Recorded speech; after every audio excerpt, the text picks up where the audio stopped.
Olunaku lwajjo omukulembeze w'eggwanga yayimiriza amasinzizo gonna awamu n'ebintu ebirala obutaddamu kutuula okumala ebbanga n'ennaku 32. Kino tekyalese eddiini awamu n'enzikiriza yonna amabega omuli abalokole, abakristaayo, abasiraamu ssaako n'abalala. Omusumba Robert Kayanja olunaku olwajjo yatangazizza ku biragiro ebyafumiziddwa omukulembeze w'eggwanga n'ategeeza nga bwe batagenda kubiyisa mu maaso era nti baakubigoberera okusobozesa okulaba nga obulwadde obwa COVID-19 bulemesebwa okusaasanyizibwa eggwanga. Olunaku olwaleero tusobodde okulambula kyaki eno nga ebifo byonna abantu we badde basabira bisigadde ttayo.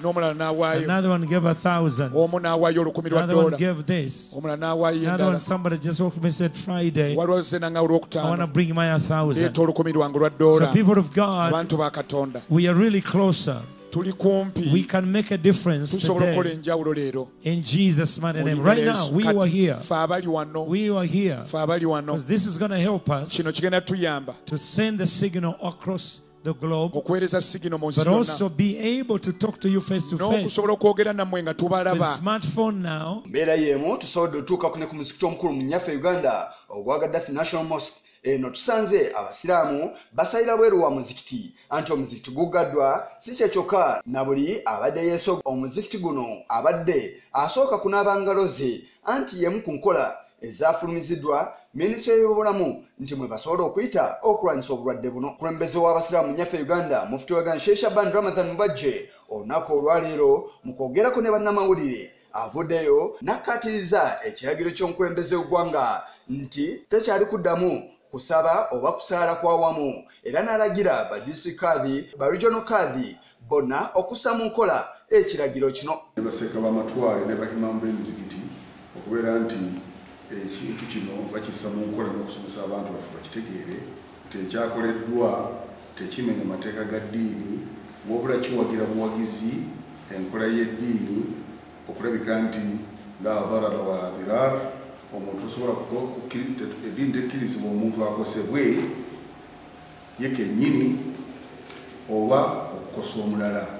N'olwekyo enkola ne aya etugamba nti wala tulqu bi aydikum ila tahluka temwesuulangayo mu kuzikirira. Ono avudde n'akalaatira abasiraamu nti wabula basaanidde okugenda maaso n'okumanyisa bannaabwe nti obudde bw'eswala butuuse newankubadde nga tebakkirizibwa kusaalira wamu. Byayisibwa ng'enkola eyateekeddwa ne gavumenti tubikwate butiribiri kuba tebyawukana na njigiriza ya busiraamu. Obusiraamu tebutukkiriza nga waliwo ekizibu n'omala nga kigwamu olw'okuba ng'ogamba nti Katonda ye kennyini y'anaamanya neffe katukole kino. Nedda, omusiraamu abeera mugezi, n'olwekyo mbakubiriza okubeera nti enkola eyateereddwawo gavumenti yaffe nungi nnyo ekwataganya ddala n'eddiini. Ono akuutidde eggwanga ku biki byalowooza nti byandikoleddwa mu kadde akazibu ke tulimu ng'eggwanga liri ku bwerinde olw'ekirwadde kya COVID-19. Ez'obusuubu bwa Mungu bangi abajja okufiirwa emirimu gyabwe nga tebajja kukola, naye mwe abalinawo omugabirewo ku bantu abo mubaweeyo mutandimuyitiriza okugaba musaddaake. Ate okusaddaaka kwe kuzikiza obusungu bwa Mukama Katonda olw'okubanga kino ekirwadde kijja nga kigezo obakkiriza kiyinza okujja nga kibonerezo ku bantu abatali bakkiriza naye kikikakkanya kubeera nga tugaba. Mu nsonga y'emu ayina esswala ey'enjawulo gy'alagidde abasiraamu okusaala nti ejja kuyambako mu kukwatiriza ku mbeera gye tulimu. Essubuhi y'enkya abasiraamu tutandike okwegayirira Mungu subhanahu wa ta'ala mu kunuutu. Kunuutu eyo ebeerawo mu laka ey'okubiri ng'ovudde ku maviivi mu swala ya subuhi ey'eraka ebbiri. Tugimanyi bulungi nga Allahumma hdina fiman hadaita wa aafina fiman aafaita wa tawaddana fiman tawallaita wa barik lana fima ataita.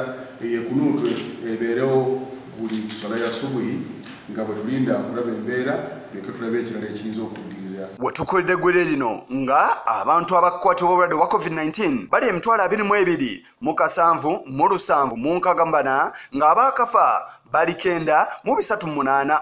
wabula waliwo abasobodde okudda engulu nga bali 8,059,985. Eggwanga erya China lye likyakulembedde ng'olunaku olwaleero lifunye abalwadde 38 newankubadde nga lirina abalwadde 8,928. Eggwanga erya Italy likwata kyakubiri nga lirina abalwadde 3,015,713. Eggwanga erya Ireland lyakusatu n'1,847. Eggwanga erya Spain lye liddako n'abalwadde 1,717. Germany 1,013,632. Eggwanga erya America lirina abalwadde 9,486. Eggwanga erya France lirina abalwadde 9,134. Eggwanga erya South Korea lirina abalwadde 8,565. Erya Switzerland lirina abalwadde 3,939. Eggwanga erya Bungereza lirina abalwadde 2,626. Wabula mu buvanjuba bwa Africa eggwanga Uganda lye lyokka eritanabafuna mulwadde yenna awamu n'eggwanga erya South Sudan. Anti-Sudan ey'e Khartoum erina abalwadde 2. Rwanda erina abalwadde 11. Eggwanga erya Kenya lirina abalwadde 7 ate eggwanga erya Tanzania lirina abalwadde 6 ng'olunaku olwaleero lifunyeyo abalwadde abapya 3. Wabula omuwendo guno gugenda gukyuka okusinziira buli kimu bwe kigenda kikyuka. Yisa Kigongo kulwa Channel 44 olweggulo.